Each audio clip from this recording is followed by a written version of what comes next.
আব্বু বাজার থেকে একটু আগে কালো বাঁশ মাছ নিয়ে এসেছে। এই মাছটা কিন্তু খেতে অনেক ভালো লাগে আমার কাছে।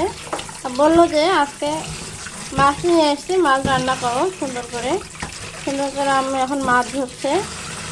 তো আরেকবার একটু লবণ দিয়ে ধুয়ে নেব মাছটা। সুন্দর করে লবণ দিয়ে ধুলে মাছের আস্তে গন্ধটা উঠে যায় আর সুন্দর করে চকচকে হয়ে যায়। মাছটা ধুতে ফ্রেশ করে মাছটা ধুলে খেতে ভালো লাগে। যে কোনো মাছ আমাকে খেতে ভালো লাগে, এরকম বড় ছোট হোক, আমাকে খুব খুব মাছ খেতে ভালো লাগে। কই মাছ হোক, মানে যে কোনো ধরনের মাছ। আব্বু আজকে তাই কালো বরশ মাছ নিয়ে এসেছে। কালো বরশ মাছের খেতে অনেক মিষ্টি মিষ্টি লাগে রান্না করার পর। এক এক করে পরিমাণ মতো মাছটা মাখানোর জন্য হলুদ লবণ সব কিছু দিয়ে দিব।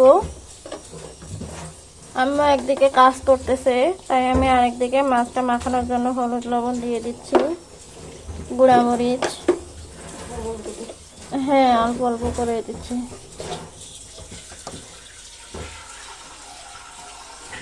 গুঁড়ামরিচ দিয়ে দিলাম।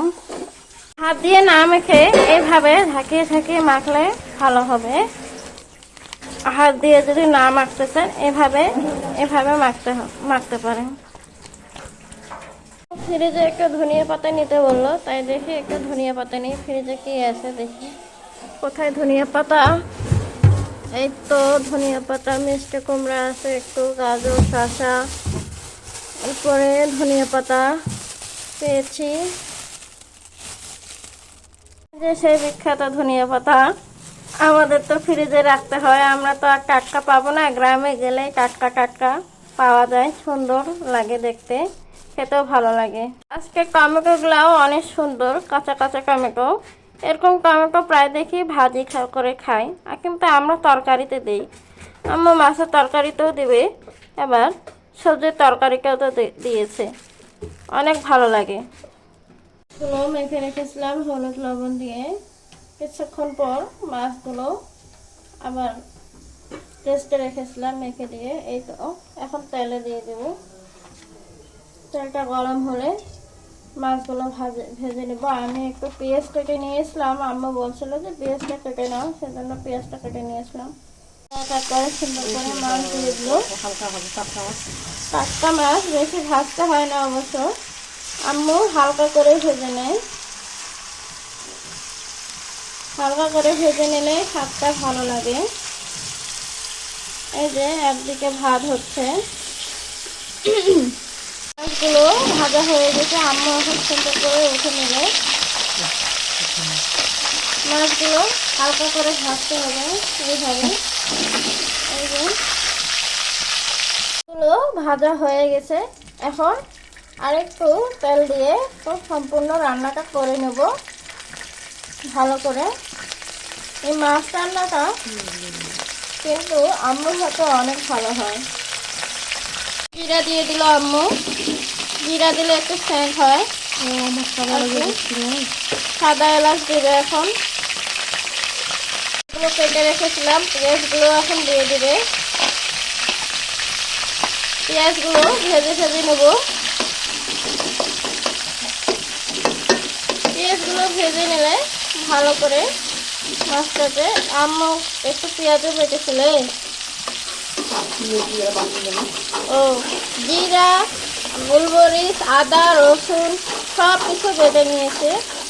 এখন আর একটু ভাজা ভাজা হয়ে যাবে যখন, তখন আম্মু টমেটো দিয়ে দিবে। টমেটো দিলে মাছটাতে অনেক স্বাদ হয়, আপনারা তো জানেনই, আলাদা করে আর কিছু বলার নেই। টমেটো কিন্তু ফ্লেভার আছে, টমেটো দিলে আবার কালারও হয় মাছের, তাই না? পানি দিয়ে দিল একটু। শুকনো মরিচ বাটা, আদা বাটা, জিরা বাটা একসঙ্গে করে নিয়েছিল, সবগুলো দিয়ে দিল।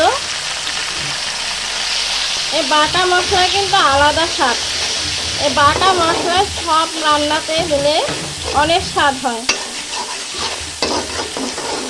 এখন শুকনো মরিচ বাটাগুলো দিয়ে সবগুলো বাটা, এই যে আম্মু লবণ দিয়ে দিল, লবণ পরিমাণ মতো। পরিমাণ মতো লবণ, পরিমাণ মতো হলুদ, সব কিছু দিয়ে এখন একটা কষিয়ে নিব। মশলাটা কষাতে এত সুন্দর একটা ঘ্রাণ আসছে তা বলার বাহিরে, মনে হচ্ছে যে এমনি এমনি খাওয়া যাবে। আপনাদেরকে যদি খাওয়াতে পারতাম এই মাছ রান্নাটা, মাছের তরকারিটা অনেক ভালো লাগতো। তো পানি দিয়ে দিলাম, এক হাতে ক্যামেরা ছিল তাই আমি পানি দিয়ে দেখাতে পারলাম না।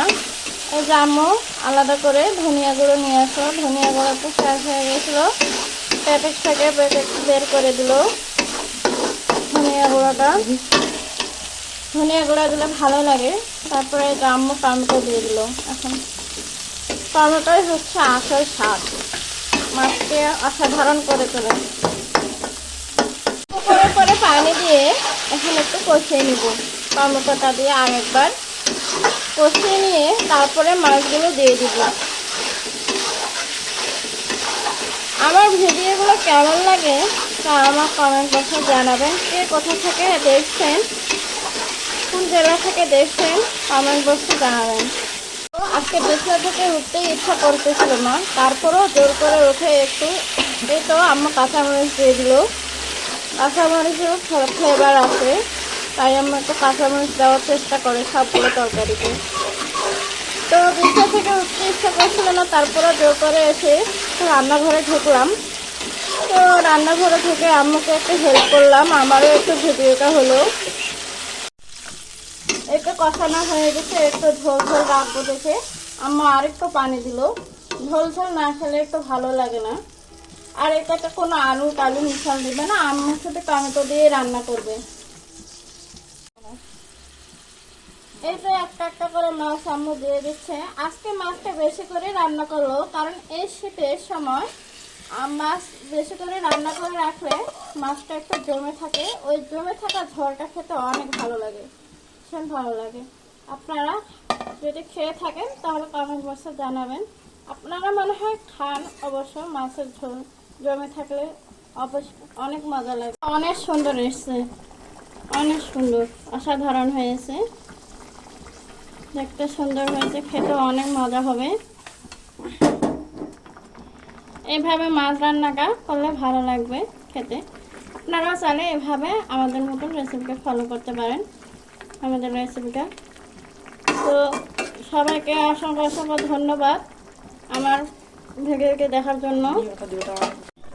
এখন একটু ঢাকনা দিয়ে দেব, ঢেকে দিয়ে দিলাম। প্রায় শেষের দিকে আমরা এখন ধনিয়া পাতা দিয়ে দেবো।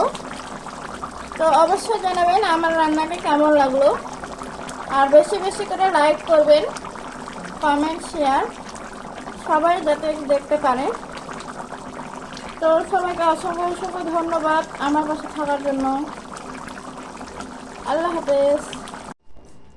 এই তো আম্মু নামিয়ে নিল বাটিতে, সুন্দর করে মাছটা, এত সুন্দর লাগতেছে। আমি আপনাদেরকে খেয়ে দেখাবো কেমন হয়েছে। সবাইকে আসসালামু আলাইকুম, শুভ সন্ধ্যা, ভালো থাকবেন আর পাশে থাকবেন।